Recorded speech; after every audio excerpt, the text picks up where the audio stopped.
In this session, we are going to see how we are mixing our sounds all together for the final mix and applying various mastering techniques to ensure that the volume and the color of the whole mix is appropriate. So after we finalize the mix, then we can export either using different layers or as a full whole composition altogether according to our purposes. Now, this is the mix that I started previously, and now I added a couple of additional sounds. And these sounds I downloaded from Adobe, the sound effects library. This is a very nice library if you want to add some additional sounds to your mix, and you can utilize them as you want. This is a free library and also copyright free, and this means that you can use it to anything that you want in your projects. So the mix that I have so far, what I was trying to achieve was to have track 1, which is a windy, rainy texture. So I'm thinking of using this sound as a loop later on into my project. And that's why if I play back when the sound finishes and start from the beginning, then you can see that it's quite seamless.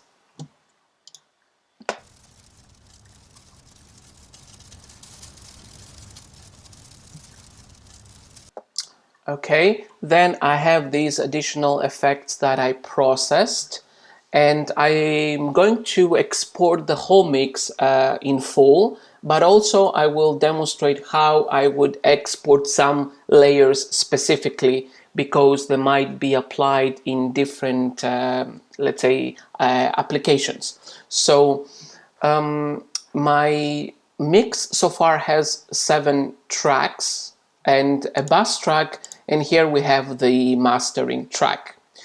Before we go into the mastering session, I would like to ensure that the differences of the volumes and the panning and the effects that I use on all the tracks, they are done in a nice way. There are no glitches and there are no distractions. I want to ensure that my sounds, they sound very close together, not one sound very loud, masking the other sound and so on. I want to have a rather good level, and of course I will be paying attention to my level meters here. So if we play a little bit, let's see what we have.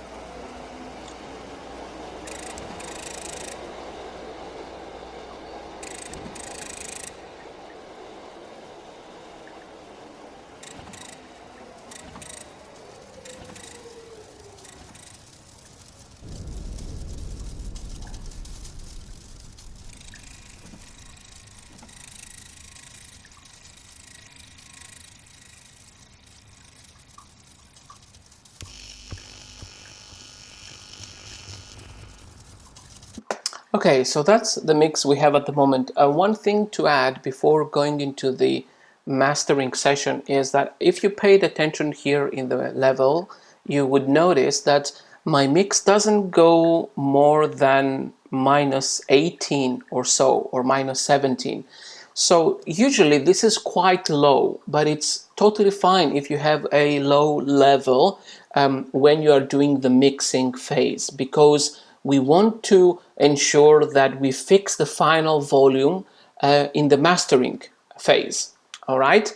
And one other thing I would like to mention before going to the mastering is that the sound I utilized here, this explosion demolition blast, you would see here that the time is at 300%. This means that I have stretched the sound to make it larger in duration. And if you want to stretch sounds and to play with that aspects, if you right click on that clip, you can find the option that says stretch. And if I go to stretch properties, I will see here my stretch properties, and I will be able to change the stretch value of the sound. So if I go longer than 300, you will see that my sound becomes larger, yeah, and stretches a lot.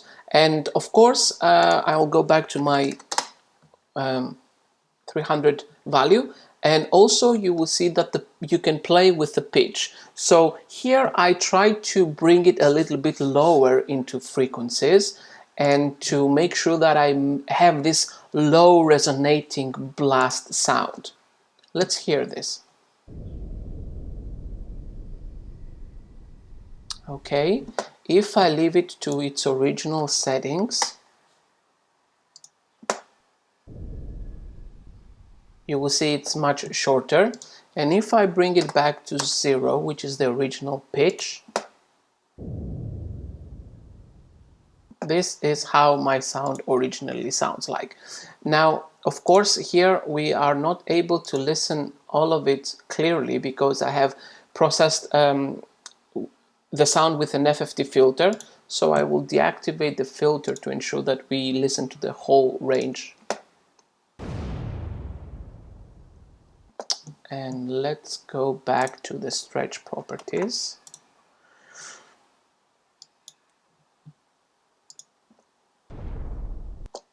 And I'll go to 0.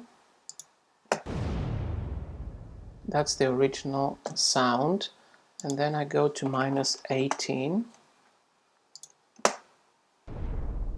So I bring the semitones, and if I stretch it, I'm able to have this.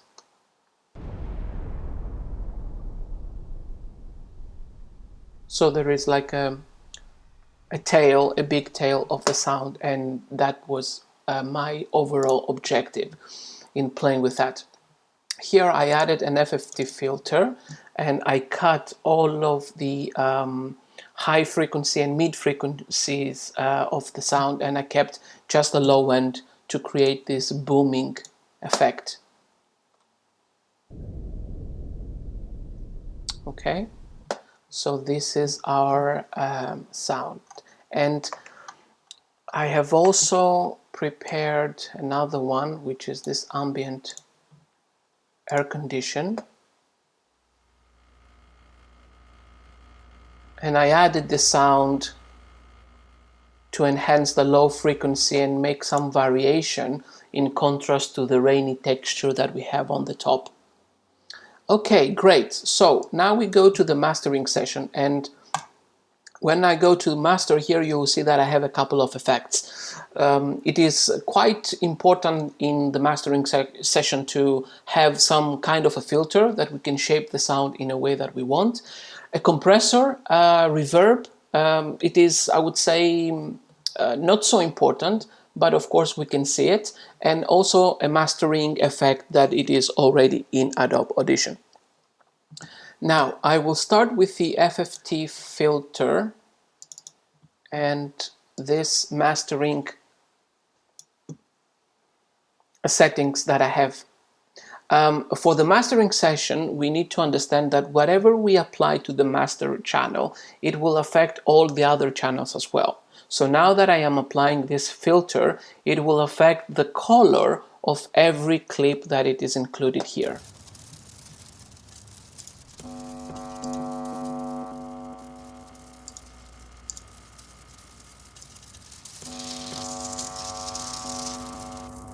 Okay, we can see how this affects the sound. I decided to go with a gentle and white setting that it's going to give me some boost at the high end and cut some of the frequencies here, a couple of decibels. This is a quite difficult range, so usually we try to avoid very low frequencies unless we specifically intending our project to be heard by a low subwoofering system. So for the mastering, we don't want a lot of variation for the equalization that we have. So we wouldn't have something that cuts the sound many decibels, like 18 decibels or so. Okay, So I would say that here for this part that it is 9 decibels, it's quite alright, and we shouldn't feel anything that it's going to harm our mix. Here we want to protect the low end, and here to boost the high end to bring a little bit more sparkle into the mix. If this is needed, of course, yeah. I decided to use it in my case. So I go to the multi-band compressor, which I think is the most important thing to understand here in the mastering session. The compression and the limiters, they have to be applied at the very end into the mastering channel to ensure that what we saw previously about having the overall sound of our mix somewhere around minus 18 decibels, we need to push this range a little bit higher. But we cannot just use the amplitude, such as the amplitude that we see here of the volume, because this will bring everything into a higher volume. And this means that sounds that they are already at a very high level, they will start picking, and they will start bringing distortion into our mix. We want to avoid this, okay? So the compression is going to boost the volume that it's not high enough, and it's going to push lower the peaks, the parts of the sound that they are closer to 0 decibels. Yes? Now I have selected, let's go to the default, and then I will go to my selected settings from this menu here. This is quite easy here in the multi-band compressor to select various settings that they are standard. Now I chose the pop master in my case. I thought it gives it a very good boost. So if we go to the default, let's hear the result. Here we cannot hear a lot of difference. If I toggle between the power state of the plugin, we cannot hear a lot of the difference, and it's because we are not applying anything. How we would normally do it is that we have to bring the threshold to some level like around 20 minus 26. Yeah, this is for the low, the mid, and the high. And if we bring everything to around that range, then we can also select what is the ratio, how hard we want the compressor to be changing our sound when it starts reaching that specific limit, the minus 26. So after the sound that triggers that level, it's going to use a ratio, and it's going to compress 4 times for every 1 unit that goes inside the compressor, okay? And we can set the gain if we want that band to be to have an additional boost in overall. So I will put 4 decibels for everything here, and I will also change this to 4 to 1. The attack and release is how fast the compressor starts working when there is a trigger, a sound that passes that particular threshold, and when the sound exits from that particular threshold. Let's have a listen.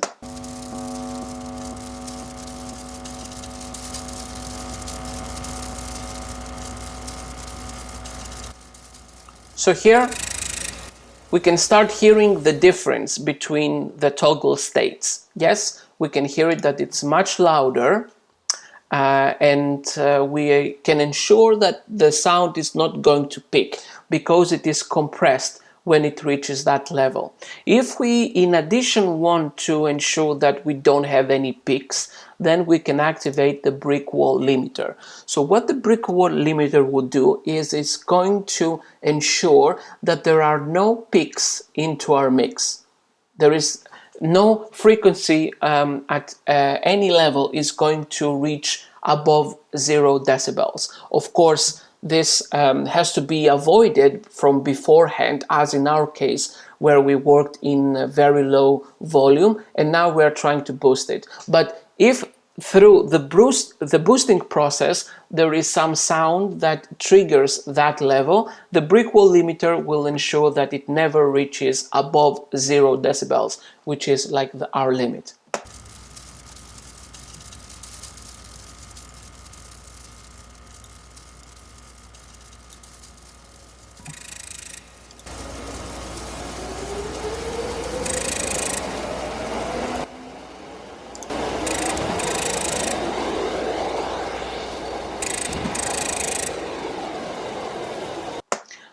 And we see that the volume now is much higher. It might come to close -6 or -3 at some points, which is great. We have ensured that the mix has much more body, much more volume, but same time it doesn't peak. It doesn't create any distortion. I will go back to the setting I had, the Pop Master, and what I'm gonna do is I'm going to bring the threshold to -30, add a gain of 3 decibels. Let's hear that.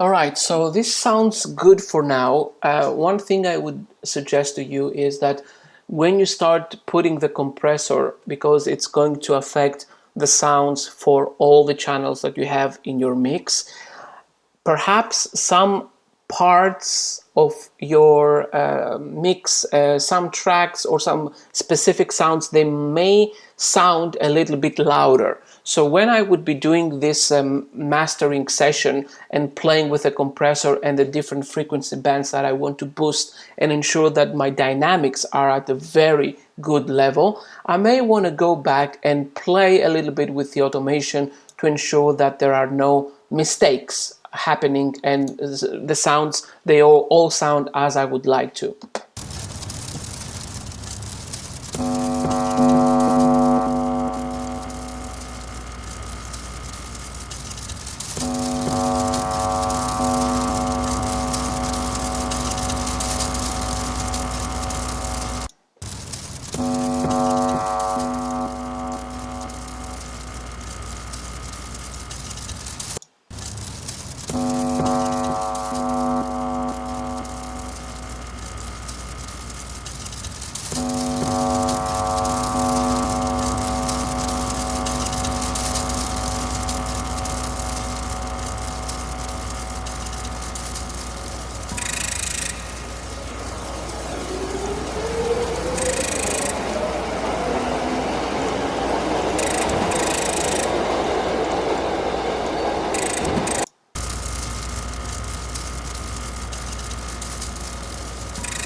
Right, so I think I have make sure that some of these samples, they are a little bit lower in the volume, that blend, and now they blend a little bit better with the rest of the result. And I go back to my mastering channel, and here I will also play with the convolution reverb. Maybe it will make sure that it will blend my sounds together, because they will sound coming from the same space, if that makes sense, as the reverb will create some acoustic colorization that it will resemble an interior space. So here I have added just a little bit, like 15%.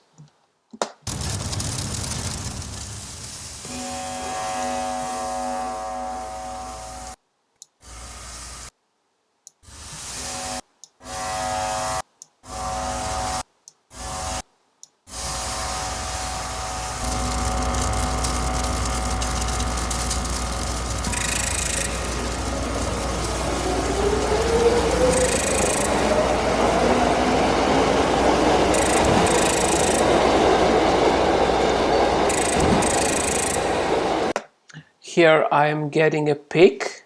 This is not a big deal because I'm sure it's at 0 decibels, but still I'm, for security reasons, let's say, I can come here and make sure that it's a little bit lower. Now this is because this particular sound will add with the subway and also the wind, and this addition will pick it, so I can come and bring something to a lower volume.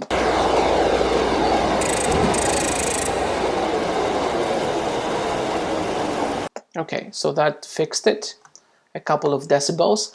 Make sure that in the mixing and mastering session, play between 3 to 6 decibels in the changes that you make. Don't go more, don't go to 10 decibels below or above that point that you are at the moment.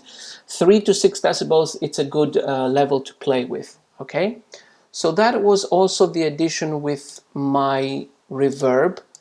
And this is, I also wanted to mention another plugin that is in Audition. If you go to special and mastering, this is going to bring this effect. I closed the other 3 effects. So the mastering effect will have various preset settings for you to make your life easier. If you don't want to tweak a lot of these plugins individually, you can use just one. And here we'll have an equalizer. We can have a reverberation, an exciter that it's going to bring some colorization to our sound, resembling the retro tape or tube processing units. It's going to bring some widening to the stereo field, a maximizer to boost our sound, and the output gain to the level that we want the final audio to be at. And we can hear what is the setting.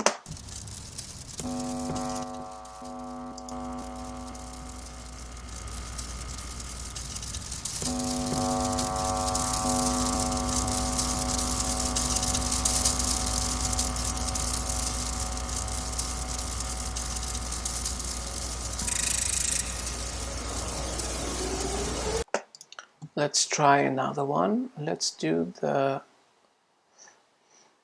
warm concert hall.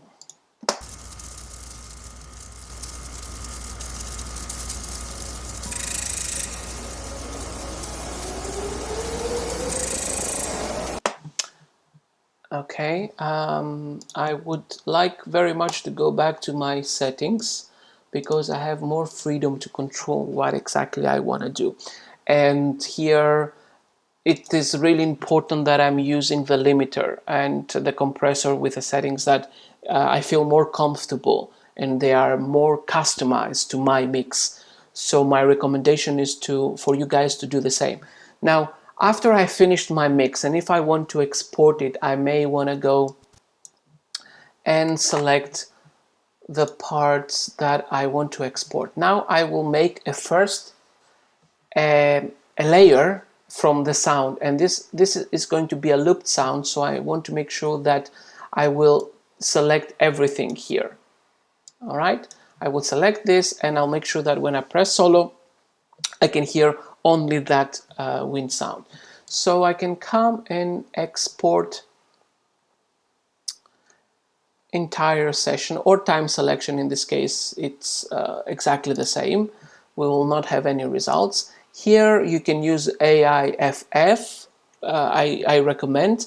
However, if you're considering to bring your sounds into your web page, perhaps MP3 audio can be a good choice as well.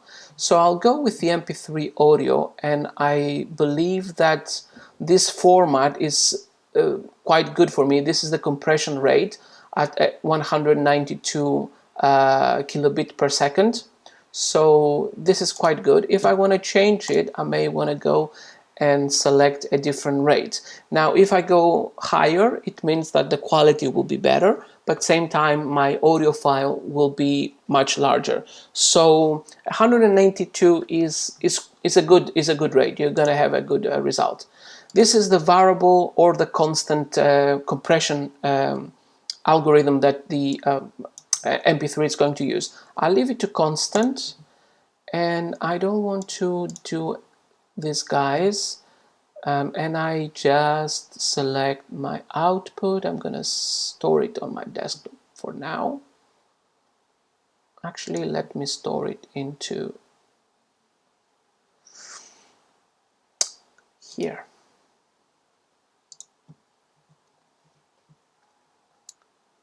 I'll store it in here. Okay, good. Okay.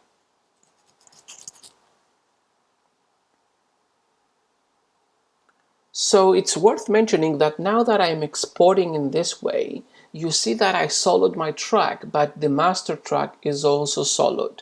That means that the settings I have on my master, they are going to apply to my track as well. And this will make sure that when I implement it into my mix, I don't have any particular problem. Like, I know what is the volume that I have exported from here, and it will be exactly the same, the volume and all the additional settings in my web page when I upload it there. Okay, great. So I will also come and see how this sounds, the subway sounds, and I want to see how actually it ends. That's what I'm gonna come and see here. All right, so there is a little tail here. I'm gonna loop it actually and see how it blends with the looping in the beginning.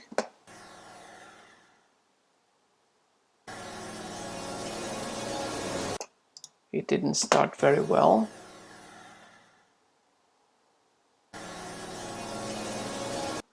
I'm having a glitch here. I'll start playing from...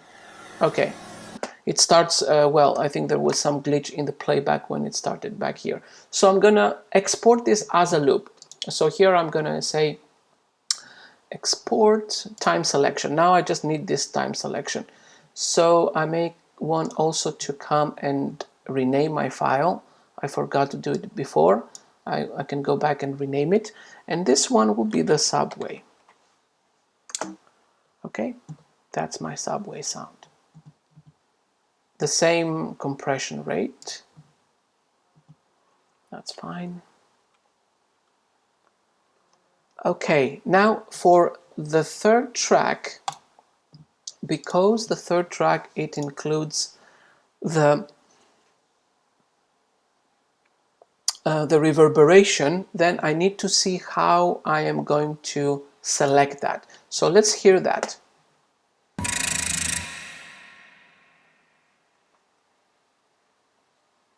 Okay, I think I will solo for tracks 3 and 4. I have sent them to bus A. So I'm going to solo the bus A, which is going to play back for me these two sounds. I want to come and do this and ensure that I can see my two tracks and my bus. So I'm soloing the bus and automatically solos tracks 3 and 4. Let's hear what is the result. Okay, very aggressive, yeah. I can always come back here and make it a bit lower, my volume. Okay.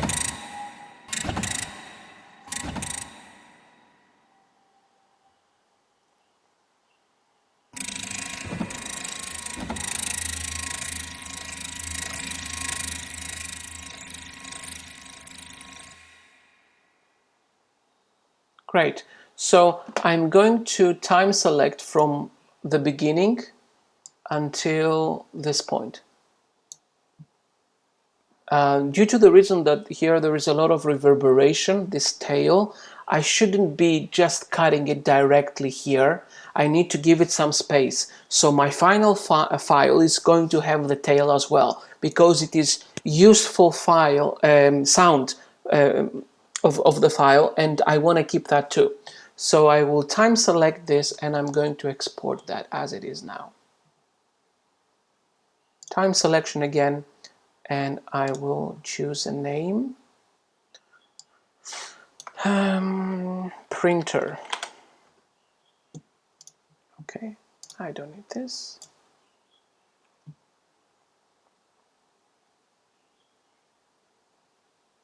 Cool. And I can continue the process. Now I will also show you how I will export the whole mix, and I'm going to export two versions of the mix, and I will upload them on the syllabus page so that you can test and see what is the whole mix without compression and with compression, and the mastering additional effects that we had, such as the equalizer and the reverberation. Okay, so here I deactivate them, and I will say export the whole mix for me. I just need to check that. Yeah, okay, I have my sounds playing. Export and entire session. I will say mix down, no mastering. Awesome. And I go activate this, and I will export it again. Now I have my files exported, and they are ready to be used into my web page. So thank you so much for giving me the opportunity to discuss Audition and show you a couple of techniques, and I wish you the best with your projects. See you soon. Bye-bye.